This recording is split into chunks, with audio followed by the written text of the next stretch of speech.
नमस्कार. बघा, आपल्याला शेवाची चटणी करायची आहे. तर ही शेव आणलेली, म्हणजे कोणताही तुम्ही फरसाण आणा दुकानातून आणि त्या पुढ्यातलं असं मोठं मोठं फरसाण काढून घ्यायचं आपल्याला चटणी बनवण्यासाठी. ही चटणी इतकी टेस्टी लागते ना, एकच नंबर चटणी लागते बघा या शेवाची. तर आपण आता एकदम साध्या सोप्या पद्धतीने एकदम मस्त अशी शेवाची चटणी करूया. त्याच्यासाठी याला फक्त 5 मिनटं लागतात, जास्त वेळ लागत नाही शेवाची चटणी करायला. तर आपण आता लगेच गॅस पेटवू आणि चटणी करू. आता मी गॅसवर कढई ठेवलेली आहे. आपली कढई पण तापलेली आहे. तर सगळ्यात अगोदर आपल्याला तेल टाकायचं याच्यामध्ये.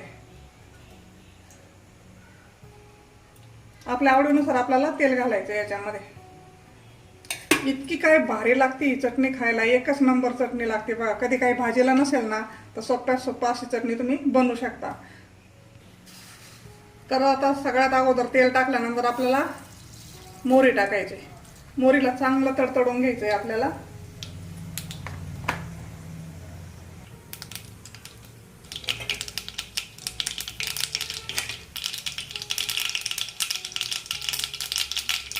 हे बघा, मोहरी आपली चांगली तडतडली. आता आपल्याला लगेच हा कांदा टाकायचा आहे. मी 2 कांदे मिडियम साईजचे चिरून घेतलेले आहेत. ते कांदा आपण याच्यात टाकून देऊ. आता तुम्हाला जेवढी चटणी करायची त्यानुसार तुम्ही कांदा टाकायचा याच्यामध्ये. थोडी चटणी करायची असेल तर थोडा कांदा टाकायचा, जास्त करायची असेल तर जास्त टाकायचा.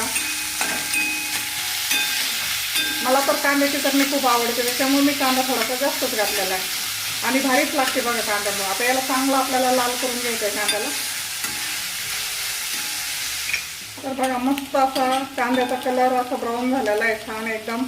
आता त्याच्यामध्ये आपल्याला थोडासा कढीपत्ता टाकायचा. असेल तर टाका, नसेल तर नाही टाकला तरी पण चालतो. आमच्याकडे झाडच आहे त्याच्यामुळे मी प्रत्येक भाजीमध्ये कढीपत्ता घालत असते थोडा तरी. कढीपत्त्याला थोडंसं आपल्याला हे करून घ्यायचं. असा कांदा करून घ्यायचा बघा. आणि जास्त कच्चा ठेवला ना मग तो कचकच लागतो. त्याच्यामुळे असा थोडासा ब्राऊन कलरचा कांदा करून घ्यायचा, म्हणजे चटणी एकच नंबर लागते खायला बघा, एकदम मस्त.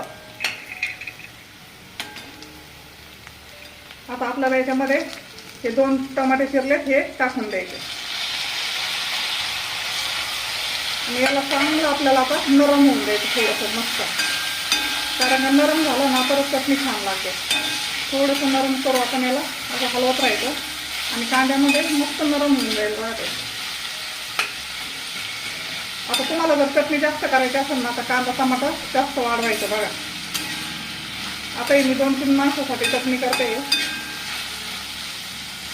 आणि खूप छान लागते. इतकी आवडते ना मला, तर खूप आवडते. घरच्यांना पण खूप आवडते ही चटणी आणि खायला एकदम टेस्ट लागते बघा. याची इतकी मस्त लागते ना, तुम्ही इतकी खाताना भरपूर करताना एकदा जर याची टेस्ट घेतली ना तुम्ही काय करत आहात.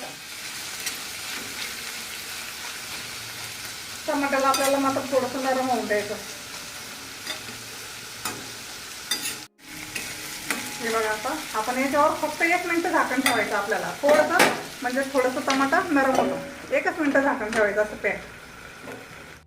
तर आपण आता झाकण करू. हे बघा, थोडंसं टमाटा आपला नरम झालेला आहे मस्त एकदम.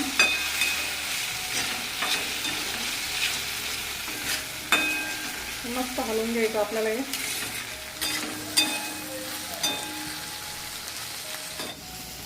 तर बघा, आता मस्त आपलं असं नरम झालेलं आहे. आपण आता थोडेसे मिरची टाकून घेऊ. हे लाल तिखट आहे बघा. आवडीनुसार तुम्हाला ह्याच्यामध्ये लाल तिखट टाकायचं आहे. याला कोणताही कुठलाही मसाला टाकायचा नाही आपल्याला.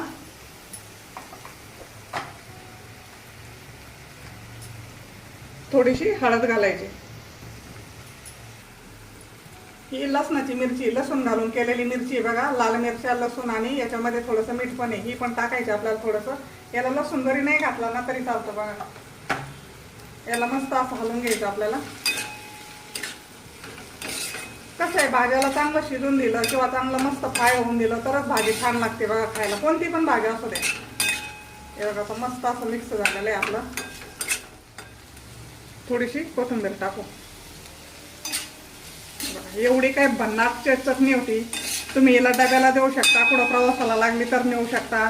सुकी भाजी एकदम छान, खायला तर एकच नंबर. आता आपल्याला ही शेव टाकून द्यायची याच्यामध्ये. आता ही दुकानची शेव आहे. याला मस्त मिक्स करून घ्यायचं. त्या अगोदर आपण थोडंसं मीठ घालू याच्यामध्ये. चवीनुसार मीठ टाकायचं आहे आपल्याला याला. कारण का याला शेवाला मीठ असतं, त्याच्यामुळे जास्त मीठ घालायची काही गरज नसते आपल्याला. थोडंसं मीठ टाकायचं, त्याला मस्त असं एकजीव करून हलवून घ्यायचं. शेवाची चटणी कशी करायची, कशी करण्याची पद्धत कशी आहे, तरच ती खायला छान लागते बघा.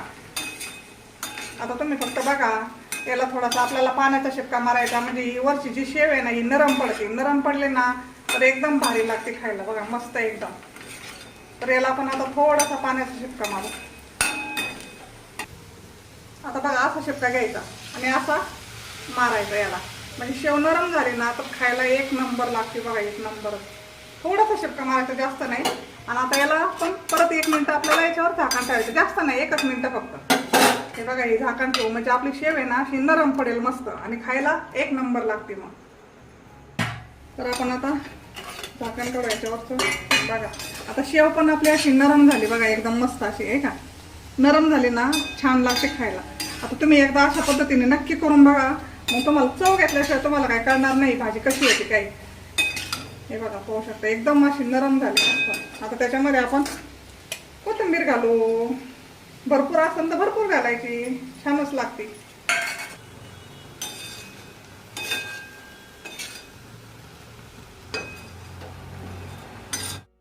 हे बघा, आता आपली भाजी खाण्यासाठी तयार. हे पाहू शकता तुम्ही, आपली शेवाची चटणी एक नंबर टेस्ट लागते. नक्की करा, खाऊन बघा आणि सबस्क्राईब पण करा.